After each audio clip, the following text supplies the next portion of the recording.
ആദ്യം തന്നെ വീഡിയോ തുടങ്ങുന്നതിന് മുമ്പ് 7ാം ക്ലാസ്സിലെ കൊച്ചുമിടുക്കന്മാരോടൊരു വലിയ സോറി പറയുന്നു കേട്ടോ. വീഡിയോ ഇടാൻ കുറേ ലേറ്റായി പോയെന്നറിയാം. നിങ്ങളെ പോർഷൻസ് അങ്ങോട്ടേക്ക് എത്തിയിട്ടുണ്ടാകുമെന്നറിയാം. എന്തെങ്കിലും ഡൗട്ട് ഉണ്ടെങ്കിൽ വീഡിയോ ചെക്ക് ചെയ്ത് നോക്കുക. അപ്പോൾ വീഡിയോ സ്റ്റാർട്ട് ചെയ്യാം. അപ്പം നമ്മൾ ഇന്ന് പറയാൻ പോകുന്നത് ഒരു സാമാന്തരികത്തിൻ്റെ ബാക്കി കോണ് എങ്ങനെ കണ്ടെത്താം. ഈ തന്ന സാമാന്തരികത്തിൻ്റെ മറ്റ് കോണുകൾ കണക്കാക്കാൻ വേണ്ടി 55 ഡിഗ്രിയാണ് ഒരു കോണ് തന്നിട്ടുള്ളത്.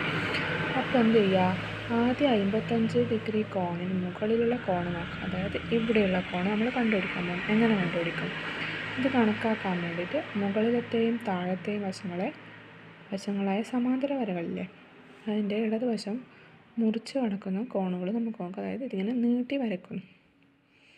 ഈ കോണുകളിലെ ഒരു ചെറിയ കോണും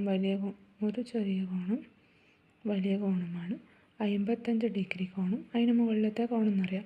അപ്പോൾ ഇത് രണ്ടും കൂട്ടിയാൽ എന്താണ്? 180 കിട്ടണം. അപ്പോൾ ഈ കോണ് കിട്ടാൻ 180 55 കുറക്കുക. അപ്പോൾ എത്രയാണ്? 125 ഡിഗ്രി. ഇതുപോലെ തന്നെ 55 ഡിഗ്രി കോണിൻ്റെ വലതുവശത്തെ കോണ് കണ്ടുപിടിക്കാൻ വേണ്ടി ഇതേ രീതിയിൽ മുന്നോട്ട് പോയാൽ ഇവിടെ എന്ത് കിട്ടും? ഇതേപോലെ കണ്ടുപിടിച്ചാൽ എന്താ? 125 ഡിഗ്രിന്ന് കിട്ടും. അങ്ങനെയാണെങ്കിൽ ഈ കോണ് കണ്ടുപിടിക്കുക. അങ്ങനെ 55. ഇതിൻ്റെ ഒന്നും ആവശ്യമില്ല. സാമാന്തരികം എന്ന് പറഞ്ഞാൽ എന്താ?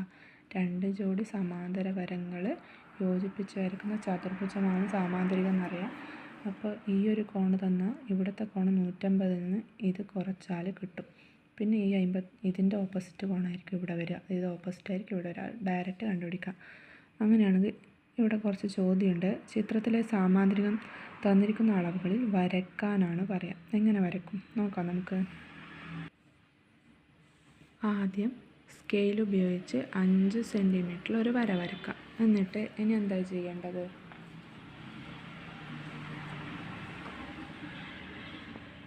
ഇനി നമ്മൾ 5 സെൻറ്റിമീറ്റർ വരച്ച വരയുടെ മുകളിൽ കൃത്യമായിട്ട് പൊട്രേറ്റർ വെച്ചിട്ട് എത്ര ഡിഗ്രി അളക്കാൻ പറഞ്ഞത്? 60 ഡിഗ്രി. 10, 20, 30, 40, 50, 60 ഡിഗ്രിയിലേക്ക് കുത്തിടാം.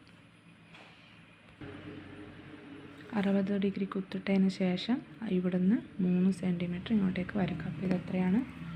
3 സെൻറ്റിമീറ്റർ. ഇനി ബാക്കി വശങ്ങൾ എങ്ങനെ വരയ്ക്കും? സമാന്തരികമാണ്. അപ്പോൾ സമാന്തര വര വരച്ചാൽ പോരെ. എങ്ങനെ വരയ്ക്കാം? എന്താ, ഈ ഒരു സ്കെയിലും മട്ടവും ഉപയോഗിച്ചിട്ടാണ് നമ്മൾ വരയ്ക്കുക. എന്ത് ചെയ്യുക? നമ്മൾ നേരത്തെ വരച്ച വരയില്ലേ, അതിൻ്റെ മുകളിൽ മട്ടം വരയ്ക്കുക. എന്നിട്ട് സ്കെയിൽ അനക്കാതെ മട്ടം കൃത്യമായിട്ട് നീക്കി ഇവിടുത്തെ വരയിൽ കൊണ്ടുവച്ച് 3 സെൻറ്റിമീറ്റർ അളവിൽ തന്നെ വരയ്ക്കുക. ഓക്കെ, മട്ടം വെച്ച് വരച്ചാൽ ഇങ്ങനെ ഇട്ട് ഇനി മുകളിലത്തെ ഭാഗം സ്കെയിൽ വെച്ച് യോജിപ്പിച്ചിരിക്കുക. അപ്പോൾ ടെസ്റ്റിൽ പറഞ്ഞ പോലുള്ള സാമാന്തരികം നമ്മൾ വരച്ചു കഴിഞ്ഞു. എല്ലാവർക്കും അത് മനസ്സിലായിട്ടുണ്ടാകുമെന്ന് വിചാരിക്കുന്നു. അടുത്ത ക്വസ്റ്റിലേക്ക് നോക്കാം. രണ്ടാമത്തെ ചോദ്യം, ചിത്രത്തിൽ താഴത്തെയും മുകളിലെയും നീല വരകൾ സമാന്തരമാണ്. പച്ച വരകൾക്കിടയിലെ കോൺ കണക്കാക്കുക. അതായത് ഈ കോണ് കണ്ടുപിടിക്കേണ്ടത്. ഇത് രണ്ടും സമാന്തരമാണ്. ഇവിടെ 40, ഇവിടെ 50.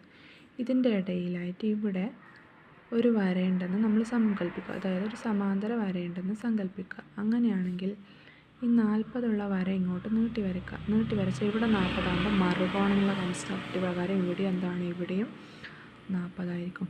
അതുപോലെ ഈ 50 അങ്ങോട്ട് നീട്ടി വരച്ചാൽ നമ്മൾ പറഞ്ഞിട്ടുണ്ട്, നമ്മൾ പറഞ്ഞ കാര്യമാണ് കഴിഞ്ഞ ക്ലാസ്സിൽ, മറുകോൺ ആൾട്ടർനേറ്റീവ് ആംഗിൾ. ഇവിടെ 50 ആകുമ്പോൾ ഇവിടെ എന്താണ്? 50 ആണ്. അപ്പോൾ 50ഉം 40ഉം കൂടി എത്രയാവും ഈ ആംഗിൾ? 90 ഡിഗ്രി. ഓക്കെ, മനസ്സിലായില്ലേ? ഇനി ഈ തന്നിരിക്കുന്ന ചിത്രം നമ്മൾ വരക്കണം. എങ്ങനെ? ചിത്രത്തിൽ ഇടത്തോട്ട് ചെരിഞ്ഞ വരകളുടെ ജോഡിയും വലത്തോട്ട് ചെരിഞ്ഞ വരകളുടെ ജോഡിയും സമാന്തരമാണ്. ഈ ചിത്രം വരയ്ക്കാം. ഈ ഒരു ചിത്രമാണ് നമുക്ക് വേണ്ടത്. നമ്മളെങ്ങനെ വരക്കും? ആദ്യം നമ്മൾ സ്കെയിൽ ഉപയോഗിച്ച് 2 സെൻറ്റിമീറ്റർ, ഇവിടെ 2 സെൻറ്റിമീറ്റർ വേണമല്ലോ, 2 സെൻറ്റിമീറ്റർ ഒരു വര വരയ്ക്കാം. ഇതുപോലെ 2 സെൻറ്റിമീറ്ററിൻ്റെ ഒരു വര വരച്ചു. ഇനി എന്ത് ചെയ്യാം? ഇനി ഇവിടെ 40 ഡിഗ്രിയാണ് വേണ്ടത്. അപ്പോൾ ഇതിൻ്റെ നേരെ സെൻറ്ററിലേക്കൂടെ ഒരു പെർപെൻഡിക്കുലർ ലൈൻ വന്നാൽ ഇതിൻ്റെ ഇവിടെ 20 ആയിരിക്കും, ഇവിടെ 20 ആയിരിക്കും. അപ്പോൾ നമ്മൾ ഈ 2 സെൻറ്റിമീറ്റർ വരച്ചതിന് നേരെ മുകളിലേക്കൂടെ ഒരു പെർപെൻഡിക്കുലർ ലൈൻ വരക്കുക. എന്നിട്ട് ഇതിൻ്റെ ഈ ഭാഗത്തേക്ക് ഇപ്പുറത്തെ ഭാഗത്തേക്ക് 20 ഡിഗ്രി അടയാളപ്പെടുത്തിയിട്ട് പ്രൊട്രാക്ടർ ഉപയോഗിച്ച് വരക്കുക. അതുപോലെ ഈ ഭാഗത്ത് 20 ഡിഗ്രി വരക്കണം. നോക്കാം. ഇതാ ഒരു ഭാഗത്ത് 20 ഡിഗ്രി അളന്ന് വരച്ചതാണ്. ഇതെങ്ങനെ വരയ്ക്കുകയെന്ന് വെച്ചാൽ ഈ പെർപെൻഡിക്കുലർ ലൈനിന് കൃത്യമായിട്ടാണ് പ്രൊട്രാക്ടർ വെച്ചിട്ട് 20 ഡിഗ്രി അളക്കേണ്ടത്. ഇപ്പുറത്തെ ഭാഗം നോക്കാം നമുക്കത്.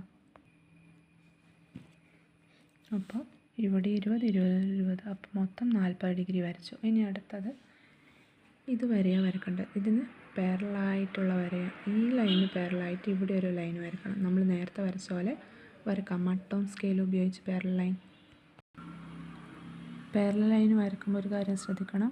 ഇവിടുന്ന് ഈ ലൈനിലേക്ക് ടച്ച് ചെയ്യുന്ന വിധത്തിൽ വരക്കണം. ഇനി ഈ ലൈനിന് പാരലായിട്ട് ഇവിടെയും വരക്കാം. അപ്പോൾ നമുക്ക് ടെസ്റ്റിൽ പറഞ്ഞ പോലെയുള്ള പിക്ചർ കിട്ടി. 2 സെൻറ്റിമീറ്റർ എന്നുള്ളതൊന്ന് മായ്ച്ച് കളഞ്ഞാൽ മതി. അപ്പോൾ ഇന്നത്തെ വീഡിയോ എല്ലാവർക്കും മനസ്സിലായിട്ടുണ്ടെന്ന് വിചാരിക്കുന്നു. വൈകാതെ തന്നെ അടുത്ത വീഡിയോ ഇടാം കേട്ടോ.